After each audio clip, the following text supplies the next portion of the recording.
हम ऐसे अद्भुत जल स्रोत पे खड़े हैं जहाँ का पानी सूखने का नाम नहीं लेता, चाहे कितनी भी धूप आ जाए। अगर आप भिलाई में रहते होंगे तो आपको पता होगा 2 दिनों से भिलाई में ठीक से बारिश नहीं हुई है, साथ ही साथ में यहाँ धूप और उमस बहुत हो रहा है। उसके बाद भी हमारे सहयोगी दिखाएंगे हम जिस जगह खड़े यहाँ का पानी सूखने का नाम नहीं ले रहा।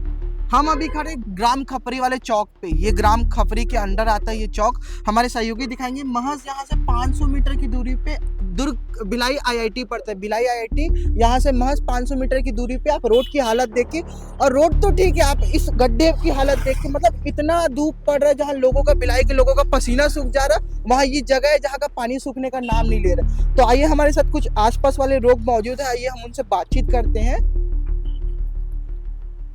भैया, आप बता रहे थे, भैया ये जो पानी है ये ऐसे ही रहता है 12 महीने, कैसा हाल है? नहीं, 12 महीना तो नहीं, बाकी 5-6 महीने तक लगातार कंटिन्यू यहाँ रहते हैं। जबकि ये मुख्य मार्ग है भिलाई आईआईटी जाने के लिए। और पावर हाउस जैसे मान के चलो, यहाँ से लेकर पूरा रोड इतना इतना भर ही जाता है। और आए दिन यहाँ एक्सीडेंट हमेशा होते रहते हैं। छोटा छोटा गाड़ी ई रिक्शा है जैसे वो पलट ही जाते हैं। अभी आप देख रहे होंगे भिलाई में ठीक से 2 दिनों से बारिश नहीं हुई है, उसके बाद भी इतना पानी भरा हुआ है। तो ये कैसा, अगर बारिश होता तब क्या हाल होता होगा? ये हम लोग का तो दुकान ही बंद हो जाता है 4-5 दिन तक। अभी बीच में 4-5 दिन तक तो दुकान ही बंद था। क्या ग्राहक लोग कहाँ से ऐसा पूरा देखो, सामने भी पूरा भरा हुआ है।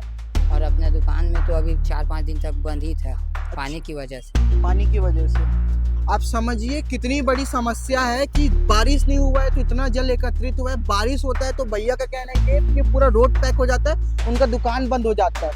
देखिए कितनी बड़ी समस्या। ग्राम पंचायत खपरी को, ग्राम पंचायत को और सरपंच को इस चीज में ध्यान देना चाहिए। एक पानी निकासी के लिए कोई स्रोत बनाना चाहिए। अब हम लगातार विजुअल पे देख रहे हैं, कंटिन्यू 2 व्हीलर और 4 व्हीलर का आना जाना लग रहा है। आपका इस पूरे मामले पे क्या कहना है, कमेंट बॉक्स में अपनी राय जरूर बताइएगा। और ऐसी तेज खबरों के साथ, ऐसी ग्राउंड रिपोर्ट के साथ जुड़े रहने के लिए सीजी भास्कर के चैनल को लाइक, फॉलो एंड सब्सक्राइब करना ना भूले।